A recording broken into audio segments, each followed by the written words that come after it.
room and bedroom. I just thought I'd give you guys a tour of it. This is the teal's cage. They are having out of cage time now. I'll put them away because it's now actually the lovebirds' turn. But they got a coconut dish here that I made for pellets and any other treats I really feel like giving them. A spiral perch, also made by me. Some toys, most of which I've all made or have recycled from other toys. Rope perches, some curly willow branch. Another curly willow branch down there. There's seed dishes. Foot toy dish. Climbing net. Another foraging dish. Water bowl. And Suka's mirrors. He loves them. Here's a foraging cup I made. It had millet in it, but Dallie's pretty much destroyed what's left of that. And that's their cage.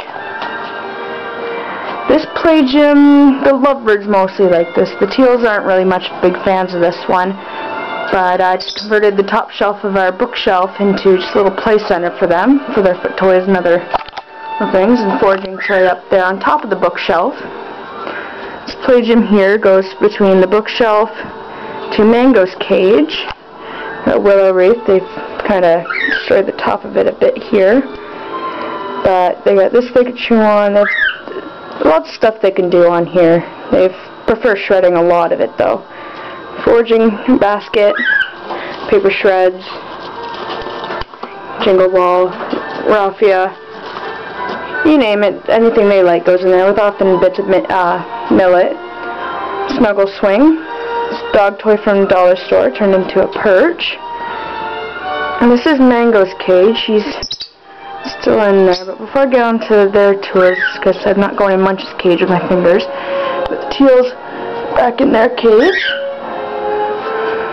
Since their out of cage time's done, they've been out for a few hours this morning. Oh, hello, Suka. And Suka's saying, yep, let me in too.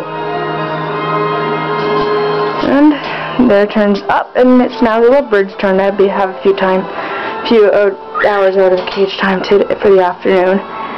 This is Munch. She's not exactly the most pleasant lovebirds, but she's got personality, as you could see. And that was a light bite, but I'm waiting for her to come out of her cage so we could do a tour of that. Mango's still in here, but he's got, these are baby teether rings from dollar store, again, turned into a perch ladder. In the back you see a foot toy dish, a snuggle perch, sycamore branches, water dish.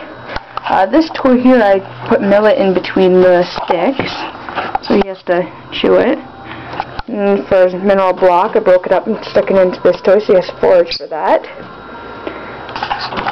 And his straw chain toy, he loves that.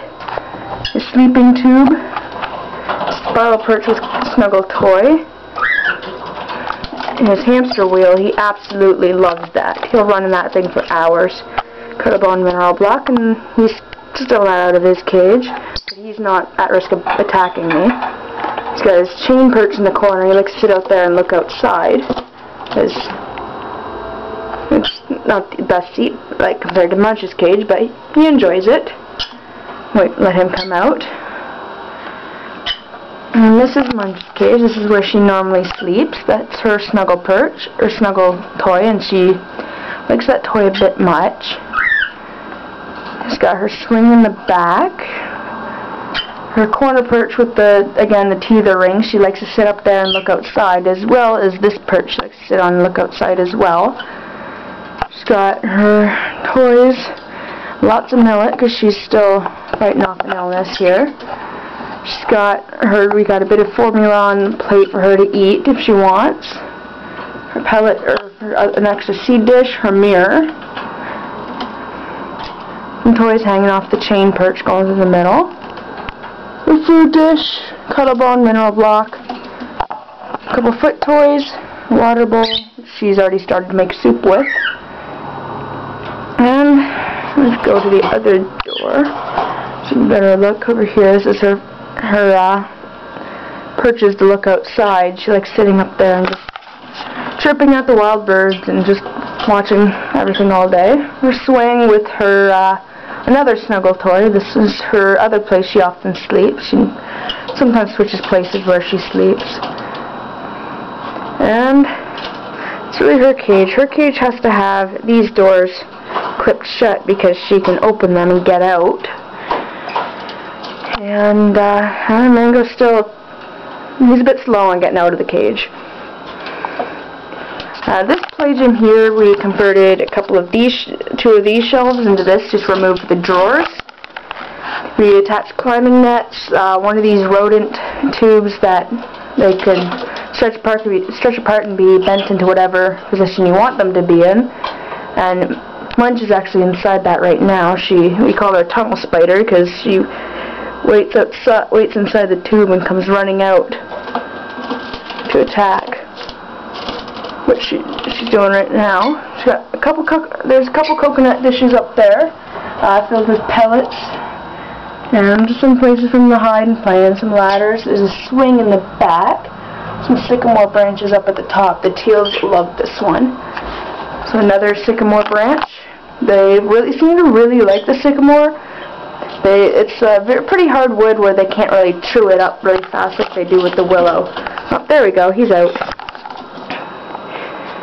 He takes a while. He's not as fast as getting out of his cage as Munch is.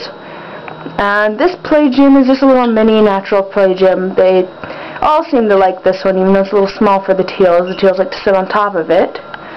This tunnel here, the lovebirds play in. I'm not sure exactly how they play in it, but they just run right through, go through the holes, and chase each other in it. And two of them are up on the bamboo climbing ladder. There's a little swing on the bottom, but the swing I just added the other day, so they have yet to really discover it. And spiral perch in the middle of the ceiling, just to help Suka get across the room, because he's semi-clipped. So, it's not much, but they seem to enjoy it. And this perch here, I also made. The teals really like that one. And that's pretty much the main one they sit on all day. They just groom and nap or even take baths up there if I had the spray bottle out. Perch on top of the cage just to help Suka get around. We just hop from place to place.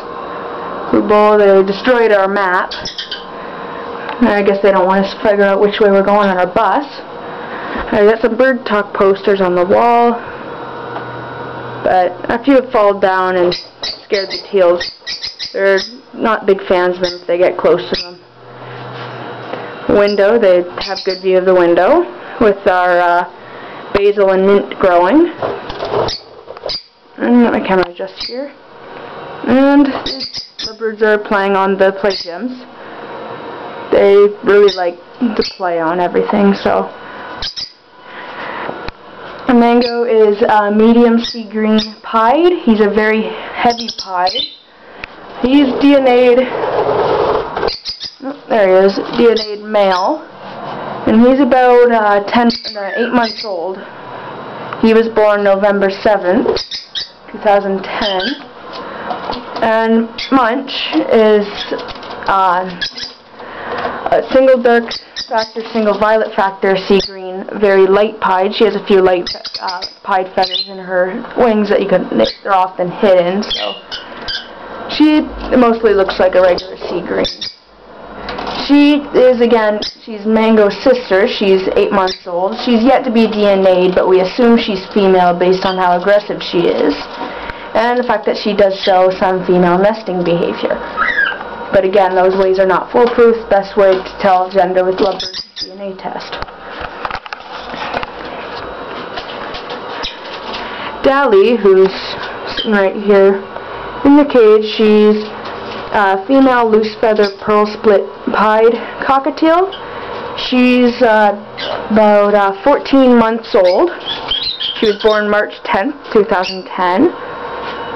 And she's very gentle, very sweet. She was hand-fed, but she's more bonded to me than her cage mate. Suka, he was parent raised, and we got him at 5 months old. He is the same age as Dally. He was born March 2nd. He's generally sweet, but he can be moody and nippy, but he just loves getting head scratches. He's just such a people bird. We tamed him, and you can't, friendliness-wise, you cannot tell the difference between him and Dally. He just has an attitude. He's generally very sweet. Dally, let's see if she wants head scratches. Yeah, she's being a little nippy. She wants to be left alone. And Suka, of course, he just keeps wanting his head scratches. He's very, very affectionate. He just can get on our nerves some days and can bully everybody else, but he really is a sweet bird. These are our tame birds. He's a pearl split pied cinnamon whiteface. His mom was a cinnamon whiteface pearl, and his dad was a pearl split pied. And, well,